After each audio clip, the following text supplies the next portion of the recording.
নমস্কার, আমি আবার আপনাদের সামনে আসলাম। আমি উমা দাশগুপ্ত, ত্রিপর্ণা চ্যানেল থেকে। ওই চ্যানেলে আমি কবিতা পাঠ শুরু করেছিলাম। এখন একটি নতুন ধরনের নাটকের পাঠ শুরু করেছি আমি। সেটা প্রথম পর্বটা পড়েছিলাম। আজকে আমি অনেক দিন পরে আবার সেই দ্বিতীয় পর্বটা শুরু করছি। কারণ জানেনই তো, বয়স্ক লোকেদের ভিডিও করাটা একটু মুশকিল আছে, ভিডিওটা করে উঠতে পারিনি, যার জন্য একটু দেরি হচ্ছে। যাই হোক, আমি শুরু করছি। সেই যে নাটকটা, তার নাম হচ্ছে হারমোনিয়াম, আর লেখিকা হচ্ছেন কাঞ্চন কুন্তলা মুখোপাধ্যায়, চরিত্রে রত্না। তাহলে যদি ভালো লাগে একটু লাইক দেবেন। আর আমি তাহলে তারপর পরবর্তী পর্বটা শুরু করছি। আপনাদের ধন্যবাদ জানাই।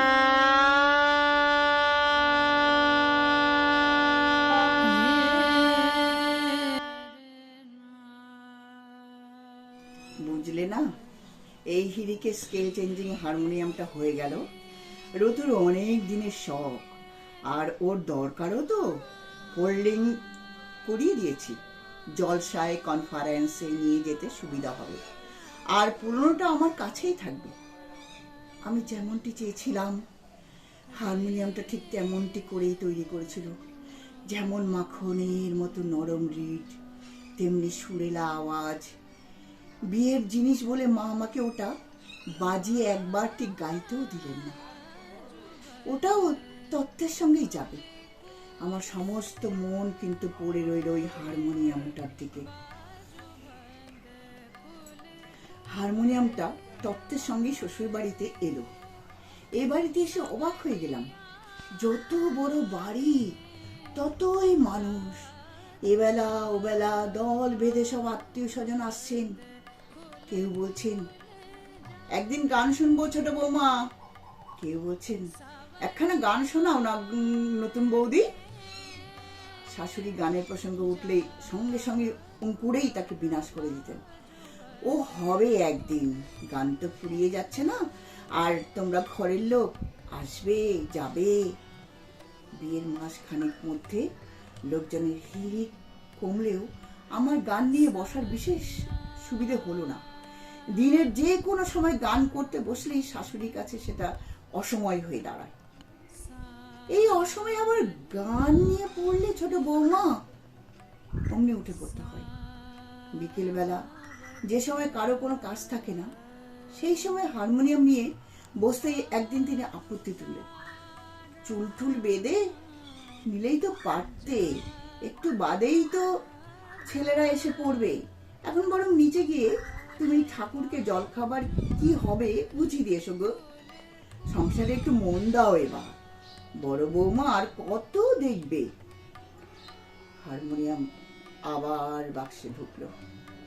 জলখাবার কি হবে ঠাকুরকে দেখিয়ে দিয়ে ওপরে উঠতেই স্বামী ফিরলেন অফিস থেকে। তোয়ালে সাবান হাতের কাছে এগিয়ে দিয়ে নিচে গেলাম জলখাবার আনতে। অমিত হাত মুখ ধুয়ে বাড়ির পোশাক পরে খেতে বসে। আমাকে তখন ওর কাছেই বসে রাখতে হবে। ও খেতে খেতে দু চারটে কথা বলবে, তারপর চায়ের পেয়ালায় দীর্ঘ চুমুক দেবে। খাওয়া হয়ে গেলে কাজের লোককে ডেকে তার হাতে বাসন দিতে হবে। লোকে স্বামী স্ত্রী শব্দ দুটো একসঙ্গে উচ্চারণ করে, কিন্তু কোথায় স্বামী আর কোথায় স্ত্রী? স্ত্রীর যোগ্যতা সরাসরি সংসারে কোনো কাজে না লাগে তার দাম কি দেয় কেউ? স্বামীকে তুষ্ট করে সন্ধ্যে সময় গান করতে বসবো ভাবলাম। সে গুড়েও বালি। বড় ভাসুর মেজ ভাসুরের ছেলে মেয়েরা পড়তে বসবে, বা স্বামী হয়তো বলবে একটু কাছে বসেই থাকো না, আবার গান শুরু করলে। কথাটা বাইরে থেকে যতই রোমান্টিক শোনা, আসলে কিন্তু ব্যাপারটা কোমল ভাষায় কঠিন প্রভুত্ব জ্ঞাপন ছাড়া আর কিছুই নয়। স্ত্রীর একার আনন্দের জগৎ কজন বা সুনজরে দেখতে পারে। একদিন শাশুড়ি কালীঘাটে পুজো দিতে গেলেন। সেই সুযোগে অনেক দিন পর হারমোনিয়ামটা নিয়ে বসলাম, কিন্তু সংকোচে আর উদ্বেগে গলা দিয়ে স্বরই বেরোলো না। যদি শাশুড়ি এসে পড়েন, যদি যারা বলে দেয়।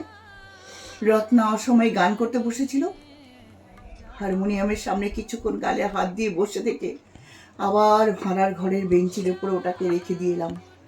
তত্ত্বের সঙ্গে যখন হারমোনিয়ামটা এসেছিল, তখন থেকেই ওটাকে আমার শোবার ঘরে না রেখে ভাড়ার ঘরের বেঞ্চের উপরে রাখবার ব্যবস্থা করেছিলেন শাশুড়ি।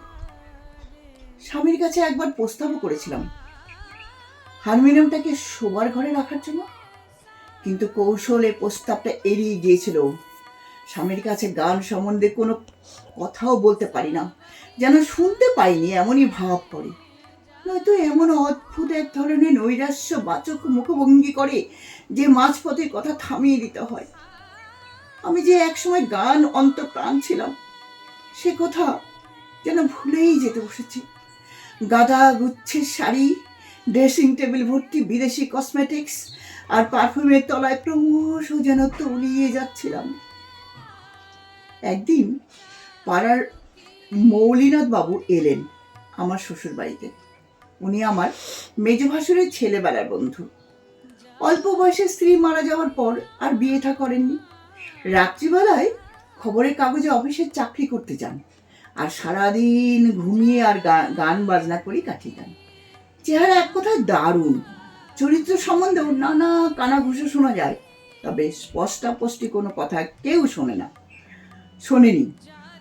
দোলের দিন সন্ধ্যাবেলায় নাকি ওদের বাড়িতে ক্লাসিক্যাল গানের আসর বসে, বেশ কয়েকজন নামী শিল্পীও আসবেন। ওই সঙ্গে রাত্রে খাওয়া দাওয়ার আয়োজন। বাড়ির সূত্র লোক সকলকে বারবার করে যাবার জন্য বলে গেলেন। যাবার আগে হঠাৎ আমার দিকে তাকিয়ে তিনি বললেন, আপনি যে অতি উচ্চাঙ্গের গান করেন তা আমি কিন্তু জানি। বিয়ের আগে তো বেশ অনেক জায়গায় গান করতেন, এখন হঠাৎ বন্ধ করে দিলেন কেন? অমন বাঁশির মতো গলা আপনার, সেদিন আপনাকে কিন্তু গান গাইতে হবে।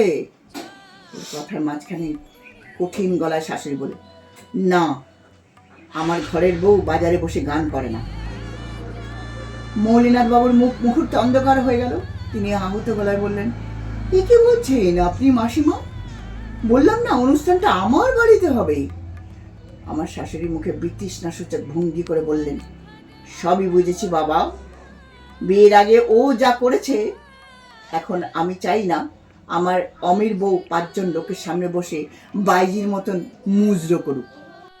এই কথা বলেই তিনি দুম দুম করে সশব্দে পা ফেলে বাড়ির ভেতরে চলে গেলেন।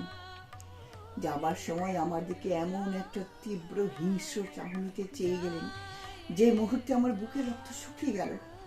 সবাই এমন একটা ভাব করতে লাগলো যেন আমি একটা গর্হিত কোনো কাজ করেছি। অপমানিত মৌলিনাথ বাবু তো আষাঢ়ে মেঘের মতো মুখ করে চলে গেলেন। সেই থেকে আমি অপরাধী। সকলেই যেন অনুভব করছে আমি অপরাধী। স্বামীর প্রতি আমার অনুরাগ নেই, সংসারে আমার মন নেই, কিন্তু একথা সত্যি যে একটা গভীর বিচ্ছেদ বেদনা আমাকে ভেতরে ভেতরে কুড়ে কুড়ে শেষ করে দিচ্ছে। স্বামী আমাকে ভুল বুঝছে, কারণে অকারণে বিরক্ত হয়ে কথা বলছে। এই রে, স্বামীর অফিস থেকে ফেরার সময় হলো। আমাকে সাজগোজ করে তার মনোরঞ্জনের জন্য এখনই তৈরি হয়ে থাকতে হবে, কিন্তু কিছুই যে ভালো লাগছে না। কি মিষ্টি একটা ফুলের বাস আসছে হাওয়ায়, সঙ্গে একটা সুরের আভাস। কে গাইছেন কে জানে? আচ্ছা, আমি বা কেন গাইবো না? লোকের কথা কানে না তুললেই তো হয়।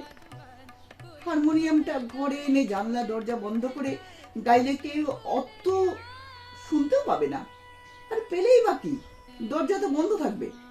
এটাই ভালো হবে, এখনই তো শুরু করতে পারি।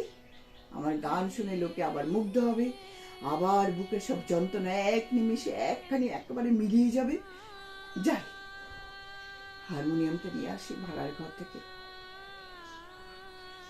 এ কি, আমার হারমোনিয়ামটা কোথায়? ওই ওই বেঞ্চিটার উপরেই তো ছিল। বেঞ্চিটার উপরে এত লেপ কম্বল কে চাপালো? ও মা, আমাদের লেপটাও তো দেখছি এখানে রয়েছে।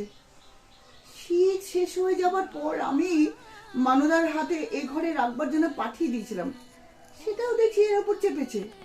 দেখি দেখি তো একবার।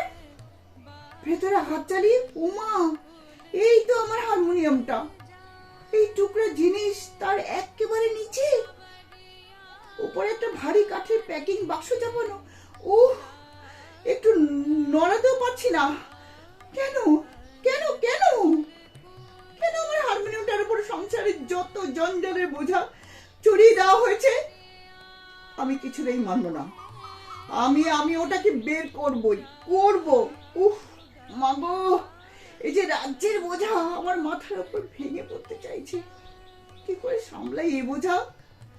আমি তো পারবো না, কিছুতেই পারবো না হারমোনিয়ামটাকে এই সাংঘাতিক বোঝার তলা থেকে বের করতে। আমার দ্বারা হলো না কিছুতেই।